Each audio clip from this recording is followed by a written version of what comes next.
নমস্কাৰ দৰ্শকসকল, আজি আহিছো এটা অতি স্পৰ্শকাতৰ বিষয়ৰ মাজলৈ।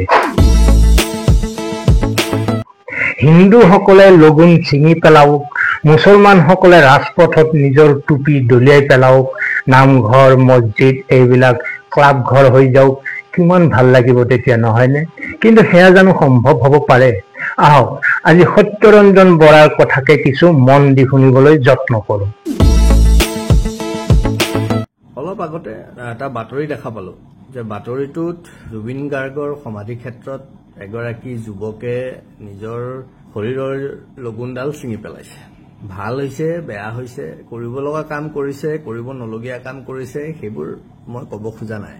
কিন্তু কথা হ'ল তেওঁ কিয় কৰিছে, কি বুজি কৰিছে, জুবিন গাৰ্গে কিয় কৰিছিলে আৰু তেওঁ কিয় কৰিছে, জুবিন গাৰ্গৰ লক্ষ্য উদ্দেশ্য কি আছিল আৰু এই যুৱকজনৰ লক্ষ্য উদ্দেশ্য কি আছিল। তাৰ আগতে এটা কথা কওঁ যে জুবিন গাৰ্গক বিভিন্নজনে ব্যৱহাৰ কৰিলে তেওঁ জীৱিত কালতো। সেই কথাটো শ্যাম কানু মহন্তই বিভিন্নজনৰ আগত কৈছে, নিজৰ ঘৰতো কৈছে যে জুবিন গাৰ্গ তেওঁৰ কাৰণে পণ্য সামগ্ৰী। অন্তত মই আপোনালোকক বিনম্ৰতাৰে হাত জোৰ কৰি ক্ষমা প্ৰাৰ্থনা কৰিম, জুবিন গাৰ্গৰ মৃত্যুৰ পিছত অন্তত আপোনালোকে তেওঁক নিজৰ চৰিতাৰ্থৰ কাৰণে, নিজৰ সুবিধাৰ কাৰণে যাতে আপোনালোকে ব্যৱহাৰ নকৰে, নিজৰ নেৰেটিভবোৰ এষ্টাব্লিছ কৰিবৰ কাৰণে যাতে অনুগ্ৰহ কৰি, সি ৰাজনৈতিকেই হওক, সি অন্য যিকোনো ধৰণৰ চিন্তা ধাৰণাই নহওক কিয়, সেইবোৰৰ কাৰণে যাতে জুবিন গাৰ্গক আপোনালোকে ব্যৱহাৰ নকৰে, তাৰ কাৰণে মই প্ৰতিজন জুবিন গাৰ্গ অনুৰাগী প্ৰত্যেককে মই পৰম আন্তৰিকতাৰে মই এইটো আহ্বান কৰিছো, মই সেৱা ধৰিছো, এইটো কাম আপোনালোকে নকৰিব। জুবিন এক প্ৰাকৃতিক সত্তা। জুবিন গাৰ্গে লগুণ খুলি পেলোৱা আৰু তাকে দেখি নুবুজাকে এজন যুৱকে লগুণ খুলি দিয়া একে নহয়। এইবোৰ উদ্বন্ধালী, এইবোৰ মতলবী, এইবোৰ মই মতালী। এইবোৰ কথাটো এনেকুৱা যে আদাক দেখি উঠিল গা, কেতুৰিয়ে বোলে মোকো খা। বুজি পাইছেনে? জুবিন গাৰ্গৰ লক্ষ্য উদ্দেশ্য কি আছিল? জুবিন গাৰ্গে ঈশ্বৰক বিশ্বাস কৰিবলগীয়া নাই, কাৰণ তেওঁ ঈশ্বৰ সাধনা কৰিছে সংগীতৰ মাধ্যমেৰে। তেওঁ পৃথিৱীৰ প্ৰত্যেক জীৱ জন্তুৰ মাজত ভগৱানক বিচাৰি পাইছে, ভগৱানক দেখিছে, প্ৰকৃতিৰ মাজত, তেওঁ সংগীতৰ মাজত, তেওঁ কৰ্মৰ মাজত, তেওঁ চিন্তাৰ মাজত তেওঁ ঈশ্বৰক দেখা পাইছে। গতিকে তেওঁ বেলেগকে ঈশ্বৰ সাধনা কৰিব লগা তেওঁ নাই। আমি সেইটোৱে কৈছো নহয়, যত জীৱ জংগম কীট পতংগম অগ নগ জগতেৰি কায়া। এই পৃথিৱীত যত যিমান আছে সমস্তখিনি ঈশ্বৰৰ অংশ মহাপুৰুষ শংকৰ গুৰুজনাই তেওঁ বৰগীতত লিখি থৈ গৈছে। আৰু সেই চিন্তাটোকে, সেই দৰ্শনটোকে জুবিন গাৰ্গে বিশ্বাস কৰিছে আৰু সেইটোকে লৈ পেলাই তেওঁ কৈছে ভগৱান বুলি বেলেগ কোনো সত্তাক মই বিশ্বাস নকৰো, কোনো জাতি বা কোনো কাকো মই বিশ্বাস, গৰুৰ কিবা জাতি আছে নেকি, চৰাই চিৰিকটিৰ কিবা জাতি আছে নেকি, অন্যান্য পশু পক্ষী গছ গছনি নদ নদীৰ কিবা জাতি আছে নেকি? নাই, থাকিব নোৱাৰে। মানুহৰো কোনো জাতি নাই। বাকী জাতিবোৰ আপুনি মোৰ নিচিনা এই লগুণ ছিঙি পেলোৱা, নুবুজাকে নজনাকে আমাৰ দৰে অলগদ্ধ কিছুমানে বনাই লোৱা কিছুমান প্ৰক্ৰিয়া।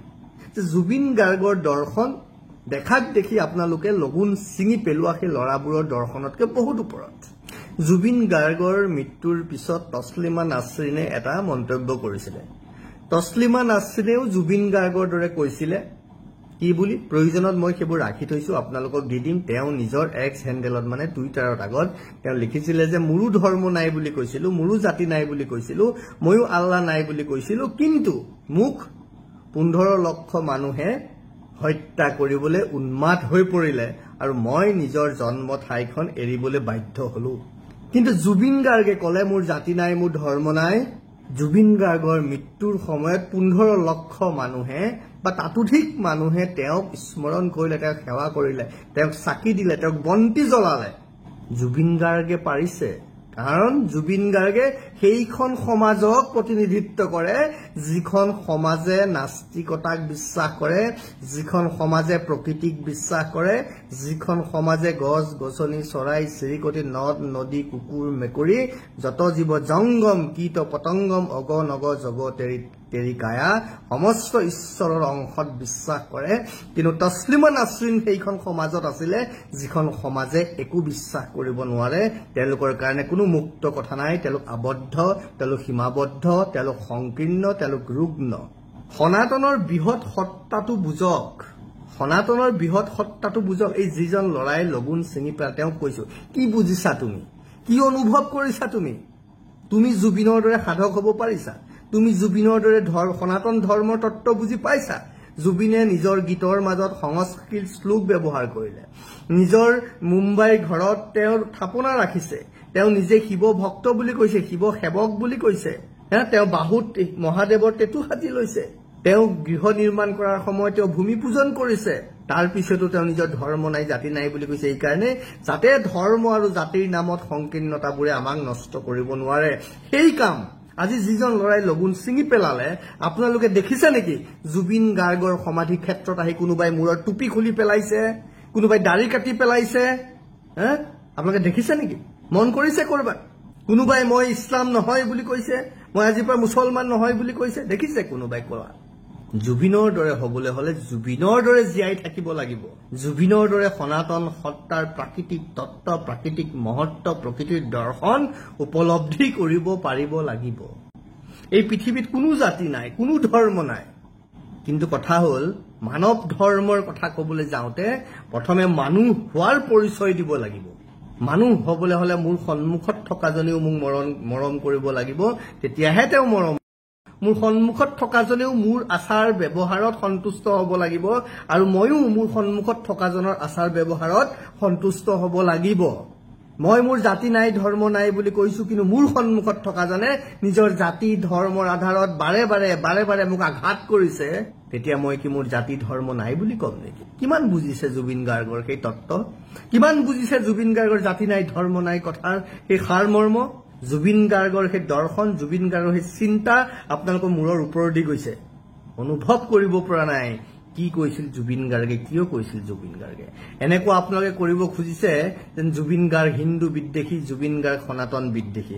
আৰে সনাতন মানেতো কি বুজা? অনুভৱ কৰা। কিয় এজনো মুছলমানে আহি আজি পৰ্যন্ত এতিয়াও এই কথা ক'ব পৰা নাই, মোৰ জাতি নাই, মোৰ ধৰ্ম নাই, মই কাকো বিশ্বাস নকৰো, মই কেৱল জুবিনক বিশ্বাস কৰো? কিয় ক'ব পৰা নাই? কিয় কোৱা নাই? কিয় তছলিমা নাছৰিনৰ দৰে এগৰাকী ব্যক্তিয়ে সেই কথা কোৱাৰ লগে লগে তেওঁক মাৰিবলৈ উদ্যত হ'ল, তেওঁ নিজৰ দেশ এৰিবলৈ বাধ্য কৰিলে? কিয়? লগাব অকণমান, ভাবিব, তাৰ পিছত ক'ব। আৰু যদি ভাবে ইয়াত কোনোবাই কিবা কৈছে, ৰাজনীতি কৰাই ৰাজনীতি কৰিব, বেপাৰ কৰাই জুবিন গাৰ্গক লৈ বেপাৰো কৰিব। কোনোবাই বঁটাও দিছে, কোনোবাই অনুষ্ঠান পাতিব, কোনোবাই সংগীতৰ প্ৰতিযোগিতা পাতিব, হ'ব, কৰিব। সকলোৱে সকলো কাম কৰিব। আমি যেতিয়া কৰিম তেতিয়া আমি জানি বুজি কৰিব লাগিব যে আমি কিয় কৰিছো, কাৰ কাৰণে কৰিছো। নিজৰ নিজৰ ব্যক্তিগত সংকীৰ্ণতা, সীমাবদ্ধতাৰ কাৰণে জুবিন গাৰ্গৰ বৃহৎ দৰ্শন, বৃহৎ চিন্তা নষ্ট নকৰিব। জুবিন গাৰ্গে সনাতনৰ সাৰ উপলব্ধি কৰিব পাৰিছিল। তেওঁ প্ৰকৃত হিন্দু আছিল কাৰণে মোৰ একো নাই বুলি, হিন্দুত একো নাই। মূল কথা হ'ল প্ৰথমে জানক, বুজক, অনুভৱ কৰক, তাৰ পিছত আচৰণ কৰিব, নহলে তাৰ পৰিণাম আপুনি নিজেই ভুগিব লাগিব। দৰ্শকসকল, সত্যৰঞ্জন বৰা ডাঙৰীয়াৰ কথাখিনিত আপোনালোকে একমত হয় নে নহয় নিশ্চয় কমেণ্ট বক্সত লিখিব। মই এই বিষয়ে কোনো ব্যক্তিগত মতামত দিব বিচৰা নাই। মই প্ৰথমে কোৱা কথাখিনিকেই ক'ম যে হিন্দুসকলে লগুণ ছিঙি পেলাওক, মুছলমানসকলে তেওঁলোকৰ টুপি দলিয়াই দিয়ক, নামঘৰ মছজিদ এইবিলাক ক্লাব ঘৰ হৈ যাওক, কিমান ভাল লাগিব তেতিয়া, নহয়নে? কিন্তু সম্ভৱ জানো? ভালে থাকক, কুশলে থাকক, ধন্যবাদ।